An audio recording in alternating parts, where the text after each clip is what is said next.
बंधु नमस्कार। तो तुला राशि वालों, कैसे हैं आप लोग? उम्मीद करते हैं माता रानी माँ बगलामुखी की कृपा से और उनके आशीर्वाद से बहुत ही अच्छे होंगे, बिल्कुल कुशल मंगल होंगे। तो तुला राशि वालों, सावधान हो जाइए। जुलाई के महीने में शुरुआत से ही महापरिवर्तन की घड़ियां आ चुकी हैं। ग्रहों के कुछ ऐसे शुभ योग बन रहे हैं जो शुरुआत से ही आपके भाग्योदय कारक होंगे। आपके दरवाजे पर ढोल नगाड़े बजने वाले हैं। कहने का मतलब यह है कि मेला लगने वाला है, और मेला है ये खुशियों का। जीवन कभी कभी ही मौका देता है, अवसर देता है, जब जातक अपने भाग्य को बदल सकता है। ग्रहों की बदलती चाल, देवी देवताओं की कृपा और आशीर्वाद, और जातक के द्वारा किए गए प्रयत्न और प्रयास, यानी उसकी क्रिया शक्ति, सब एक साथ जब मिलते हैं तो तैयार होती है सफलता की एक सुंदर डिश, सफलता का एक सुंदर और स्वादिष्ट भोजन। तो आपको यही मिलने जा रहा है। वक्त आपको मौका दे रहा है। सारी चीजों को ध्यान से आपको समझाएंगे। ग्रह गोचरों के आधार पर आपको स्टेप बाय स्टेप गाइड करेंगे। महीने की शुरुआत से ही बड़े परिवर्तन आप देखने वाले हैं। जो कुछ आपने मन में सोच रखा है अपने जीवन को बदलने के लिए, शायद वो सारी शुभ घड़ियां आपको इस जुलाई के महीने में प्राप्त होने वाली हैं। पूरे जुलाई का सटीक ज्योतिषीय ग्रहीय आकलन आपके लिए हम लेकर आ चुके हैं। आपको पूरा ध्यान बस इस कार्यक्रम पर देना है। तो चलिए, महामाई का नाम लेकर कार्यक्रम की शुरुआत करते हैं। कमेंट में पूरे भक्ति और भाव के साथ लिख डालिए, जय मां बगलामुखी कृपा करो।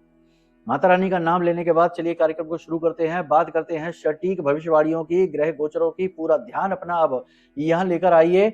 चार्ट पर देखिए, सप्तम राशि तुला राशि है। सप्तम राशि का स्वामी है शुक्र। शुक्र का गोचर होने वाला है 4 जुलाई को। 4 जुलाई को शुक्र जा रहे हैं सिंह राशि में, जो आपके आय का स्थान है, लाभ स्थान है। तो लाभ भाव में केतु के साथ शुक्र जाएंगे। देखो, स्थान तो वो अच्छा है, लेकिन केतु के साथ कॉम्बिनेशन हो रहा है, तो कहीं ना कहीं ये आपके मनोरथ को सफल होने से रोकेगा। जी हाँ। अब आप सोच रहे होंगे कि अभी तो अच्छी बात कह रहे थे, अब ये क्या हो गया? तो देखो, अच्छे बुरे का मेल ही जीवन है। कभी भी जीवन में बहुत अच्छा और कभी भी बहुत बुरा नहीं होता। केवल देखने का नजरिया हमारा हमें चीजों को अच्छा या बुरा दिखाता है। समझदार इंसान दोनों चीजों को देखता है। तो बात इसी से शुरू करते हैं, क्योंकि आपकी राशि का स्वामी है, तो इससे बात पहले शुरू करेंगे, यानी शुक्र से बात करेंगे। तो शुक्र का गोचर हो रहा है 4 जुलाई को केतु के साथ सिंह राशि में, यानी आपके 11वें लाभ स्थान में होंगे। यानी कि आपकी योजनाएं, आपकी स्कीम महीने की शुरुआत में ही किसी न किसी रूप से उनमें रुकावटें आने वाली हैं। तो किसी नए बिजनेस की शुरुआत करने वाले हैं, काम की शुरुआत करने वाले हैं, तो अभी रुक जाइए, ये समय ठीक नहीं है। साथ ही साथ आप उम्मीद लगाकर बैठे हैं कि कहीं से आपका धन आएगा, पैसा आएगा, रुका हुआ धन आपके पास आएगा, तो वो भी थोड़ा सा अटक सकता है। ठीक है ना? यानी पैसे की आवक में रुकावट होगी, योजनाओं की सफलता में संदेह उत्पन्न होगा। दो बातें हो गई। अब यहां पर ध्यान से देखो कि शनि की स्थिति देख लेते हैं। शनि की स्थिति आपके छठे स्थान में, छठे में बैठा शनि शत्रु हंता योग बनाता है। शत्रुओं से लड़ने का बल देता है, शत्रु को समाप्त करता है, लेकिन कहीं ना कहीं मन में चिंताएं भी बढ़ता है। कहीं ना कहीं शत्रु बढ़ाता भी है। शत्रुओं से लड़ने का बल आपको दे देगा, कोर्ट कचहरी के विवादों में आपको सफलता दिलाएगा। जीवन में आ रही अड़चनों परेशानियों से मुक्ति के लिए आपको दिमाग, यानी आपकी बुद्धि को विकसित कर देगा, लेकिन आपको चिंतित भी बहुत रखेगा, विचारों में उलझा कर भी बहुत रखेगा। पंचम स्थान में बैठा है आपके राहु, जो आपको प्रेम संबंधों में परेशानी उत्पन्न करेगा, संतान की तरफ से टेंशन देगा। कहीं ना कहीं संतान की चिंता आपको सताएगी। कहीं ना कहीं प्रेमियों के लिए ये स्थिति अच्छी नहीं है। प्रेम जीवन में तनाव आप महसूस करेंगे, अविश्वास आप देखेंगे। कहीं ना कहीं जो विद्यार्थी हैं उनको पढ़ाई लिखाई में मन नहीं लगेगा, मन भटकेगा इधर उधर की बातों में। अनजाने डर भय आपको सताएंगे। इसी के साथ साथ सबसे महत्वपूर्ण बात यह है कि ये आपके कर्मों को भी खराब करता है, यानी कि आपके मन में निगेटिव विचार भरेगा और नकारात्मक लोग आपकी संगत में लेकर आएगा, जो आपको निगेटिव कार्यों को, यानी असामाजिक कार्यों को करने के लिए प्रेरित करेंगे। तो थोड़ा सा यहाँ पर अलर्ट रहिए। इसी के साथ साथ सबसे महत्वपूर्ण है कि ये बहुत महत्वपूर्ण है, क्योंकि यहां से जीवन परिवर्तित होगा। जरा ध्यान देना सारी बात पर। निवेश के अवसर धोखे से भरे हुए आपके जीवन में आएंगे। ठीक है? बस आपको यहाँ पर बुद्धिमानी से काम लेना है। क्या करना है? कोई व्यक्ति ऐसा आपके जीवन में आएगा महीने की शुरुआत में ही कि वो आपको ऐसे अवसर बताएगा कि यहाँ पर पैसा लगा दो, पैसा डबल हो जाएगा। जल्दी से अमीर बन जाओगे, बिजनेस एकदम से बड़ा हो जाएगा। तो जहां पर बहुत ज्यादा लाभ एकदम से एक झटके में दिखाई देने लग जाए, वहां अलर्ट हो जाना, वहां पर जरूर जाल बिछाया जा रहा है, खतरा हो रहा है। तुला राशि संतुलन की राशि है, याद रखना। आपका जो चिन्ह है, निशान है, वह क्या है? तराजू है। तराजू यानी संतुलन। तो आपको अच्छे बुरे का संतुलन बनाना है। अब जो हम आपको बता रहे हैं, इसका मतलब ये नहीं कि हर व्यक्ति जो आपके जीवन में आए जुलाई के महीने में आप सब पर ही शक करने लग जाएं और सबको एक ही दृष्टि से देखने लग जाएं, ये तो बात गलत हो जाएगी। तो तर्क शक्ति लगानी है, अपने बौद्धिक बल का प्रयोग करना है और संतुलन बनाने की कोशिश करना है। और आप इसमें एक्सपर्ट हैं, आप बहुत अच्छी तरीके से चीजों को बैलेंस में रखना जानते हैं। यही अपनी बुद्धिमानी का आपको प्रयोग करना है। आगे का विश्लेषण देख लेते हैं। तो बकरी बुध 7 जुलाई को, बुध बकरी स्थिति में है, 7 जुलाई को बुध आपके नवम में आ जाएंगे, सूर्य के साथ युति बना लेंगे। सूर्य के साथ बुध की युति, देखो नवम में बैठा बुध हमेशा बाधा कारक होता है। अब वो चाहे किसी के साथ आ जाए, अब यहाँ पर सूर्य के साथ बैठकर तो वह बुधादित्य या राजयोग बना रहा है, लेकिन नवम में बैठा बहुत बुरा राजयोग के सुखों को भी समाप्त कर देता है। ये ज्योतिष का सूत्र है। तो यहाँ पर क्या होगा? जैसे ही बुध 7 तारीख को आपके नवम भाव में आ जाएगा, ये आपके जीवन में अचानक से स्ट्रेस बढ़ेगा। यानी बुआ, फूफा, भतीजा, भतीजी, इनकी तरफ से कहीं कोई टेंशन आएगी, स्ट्रेस आएगा, परेशानी आएगी। दूसरा, पैसे की अचानक से जरूरत पड़ेगी, जिसकी वजह से कर्जा लेना पड़ जाएगा। तीसरा, कि आप अपनी योजनाओं को, अपनी स्कीम को जैसे ही उजागर करेंगे समय से पहले, देखो बोलना तो पड़ता ही है, बताना तो पड़ता ही है, लेकिन एक समय होता है, भावनाओं में बहकर समय से पहले आप उजागर करेंगे, आपका काम रुक जाएगा।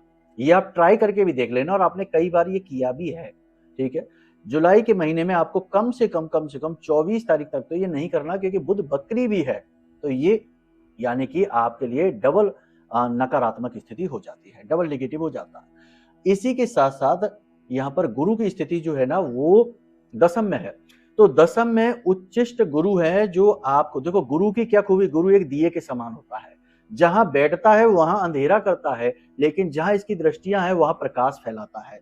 तो गुरु की दृष्टि की बात करेंगे तो गुरु की सप्तम दृष्टि, जो कि हर एक ग्रह की होती है, सप्तम दृष्टि सीधे आपके घर, यानी आपकी प्रॉपर्टी से जुड़े हुए विवाद जो हैं वो आपको राहत देंगे। यानी घर के परिवार से संबंधित, फैमिली बिजनेस में कोई क्लेश चल रहा है तो उसमें थोड़ा सा सेटलमेंट होगा, तनाव कम होगा।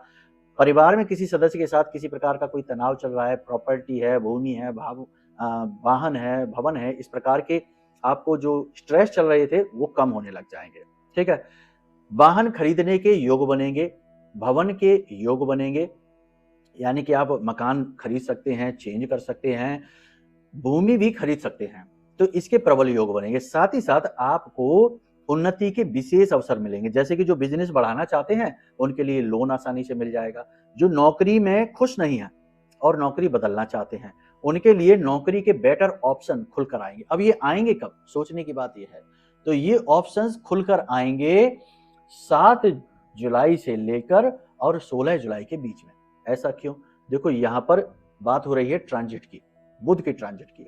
तो बुध का ट्रांजिट जो है, जो आपके जीवन में चेंज लेकर आएगा, और वो इसलिए चेंज लेकर आएगा क्योंकि कितना ही बुरा हो, कितना ही नेगेटिव हो, लेकिन वो बैठा तो सूर्य के साथ है, यानी कि मौके और अवसर, सूर्य जीवनी ऊर्जा।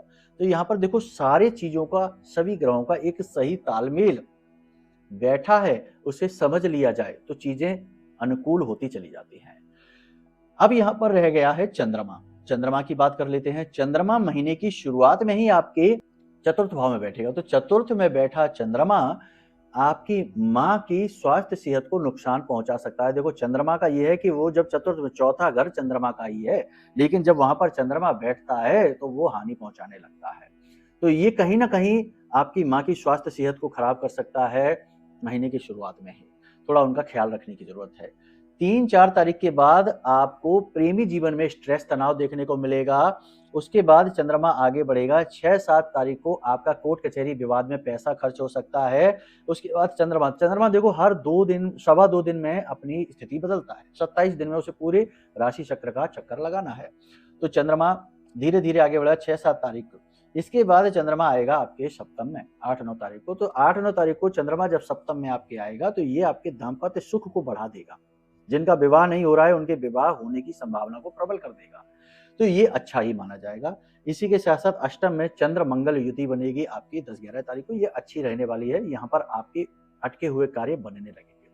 कुल मिलाकर देखा जाए ओवरऑल तो 3 तरीके की बातें निकल कर आती हैं आपके इस मासिक राशिफल में जुलाई के महीने में। पहली ये कि आपको भावनात्मक निर्णय नहीं लेने हैं, अपनी बातों को समय से पहले उजागर नहीं करना है, दिल में क्या चल रहा है, मंसूबे आपके क्या हैं, किसी के सामने समय से पहले उजागर नहीं करने। पहली चीज तो ये। दूसरी चीज ये कि अपने रुपए पैसे के लेन देन को लेकर सतर्क बहुत रहना है, क्योंकि राहु पंचम में बैठा है और शनि आपके छठे में बैठा है। तो छठे में बैठा शनि क्या कहता है, कर्म का कारक है, भाग्य का कारक है, कर्म का देवता है, कहता है ज्यादा सतर्क होकर निर्णय लो वरना चोट खा जाओगे। ठीक है, तो ये स्थितियां हैं। इसी के साथ साथ सबसे महत्वपूर्ण यह है कि अपने स्वास्थ्य सेहत का भी ध्यान दो, क्योंकि शनि की तीसरी दृष्टि मंगल पर पड़ रही है और मंगल अष्टम में बैठा है। अष्टम का भाव जो होता है, अष्टम भाव, वो अच्छा नहीं होता, इसे मारक कहते हैं, मृत्यु का भाव भी कहते हैं। तो यहाँ पर अगर आप तेज वाहन चलाएंगे दुर्घटना के आसार हैं, अगर आप रात्रि के समय ट्रैवलिंग करते हैं तो भी हादसे होने का डर है। साथ ही साथ आप काम की अधिकता में, अगर मेहनत की अधिकता में खान पान का संतुलन बिगाड़ लेंगे, स्वास्थ्य सेहत का ध्यान नहीं देंगे तो रोगी हो जाएंगे। पेट से जुड़े रोग परेशान करेंगे, कमर घुटनों में पीठ में दर्द की शिकायत हो जाएगी, दांतों में दर्द हो जाएगा और हाई ब्लड प्रेशर के मरीजों के लिए तो समस्या बहुत ज्यादा है। बाकी ये सारी समस्या समाप्त भी हो जाएगी अगर आप अवेयर रहेंगे तो। हम आपको बता दें कि आप अगर जागरूक रहेंगे तो हर एक स्थिति को टाला जा सकता है ना, उसकी तीव्रता को कम किया जा सकता है। बाकी ये सारी चीजें आपको हमने बताई हैं, ये आपके ग्रह गोचर हैं, आपका व्यक्तिगत जीवन नहीं है। अगर आपको अपने व्यक्तिगत जीवन के बारे में जानना है तो आपको अपनी कुंडली का विश्लेषण कराना होगा, और कुंडली का विश्लेषण कराने के लिए वीडियो में नंबर है, फोन कर लेना।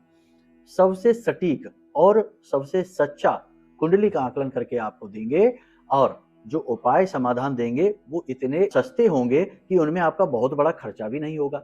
ये नहीं कि महंगे महंगे रत्न दे दिए, महंगी महंगी बड़ी बड़ी पूजाएं करा दी हैं, क्योंकि ये महामाई का दरबार है। यहाँ जो भी कुछ होता है सच्चा और सटीक ही होता है। तो आप बेफिक्र होकर अपनी कुंडली का आकलन करा सकते हैं। अब बात करते हैं उपाय और क्रियाओं की। तो आपके लिए सर्वश्रेष्ठ उपाय 2 रहने वाले हैं। पहला ये कि आपको अपने मन और अपनी वाणी पर नियंत्रण रखना है। ये प्रैक्टिकल उपाय है, फिजिकल उपाय कह सकते हैं इसको, कि आपको अपने व्यवहारिकता पर ध्यान देना है, अपने मन पर नियंत्रण रखना है, वाणी पर नियंत्रण रखना है, उल्टे सीधे शब्दों का प्रयोग नहीं करना है, पहली चीज। दूसरा उपाय आपके लिए यह है कि आप दुर्गे माँ का, जो दुर्गे माँ है वो आपकी आराध्य देवी बनती हैं आपकी राशि के अनुसार। तो दुर्गा चालीसा का पाठ या दुर्गा सप्तशती का पाठ ज्यादा नहीं तो कम से कम शनिवार के शनिवार तो करते ही रहें। ये आपके लिए सटीक उपाय रहने वाला है। इससे आपके जीवन में माई की विशेष कृपा आएगी। यदि आप माई के विषय में और अधिक जानना चाहते हैं, माई के धाम से जुड़ना चाहते हैं, तो नंबर वीडियो में है, फोन कर लेना, आपको सब कुछ समझा दिया जाएगा। 15 जुलाई से 23 जुलाई तक गुप्त नवरात्रि आने वाली हैं। इनमें आप बड़ी से बड़ी मुसीबतों से मुक्ति हासिल कर सकते हैं। धाम पर महानुष्ठान का आयोजन किया जाता है, जो आपके नाम से भी हो सकता है यदि आप चाहें तो वीडियो में नंबर है, फोन कर लो, सब कुछ आपको समझा दिया जाएगा। चलिए अब अपनी वाणी को हम यही विराम देंगे, मिलते हैं अगले कार्यक्रम में। तब तक माता रानी आपका कल्याण करें, आपके जीवन में खुशियां ही खुशियां भर दें, ऐसी कामना करते हैं। प्रेम से बोलिए जय माई की, जय मां बगलामुखी।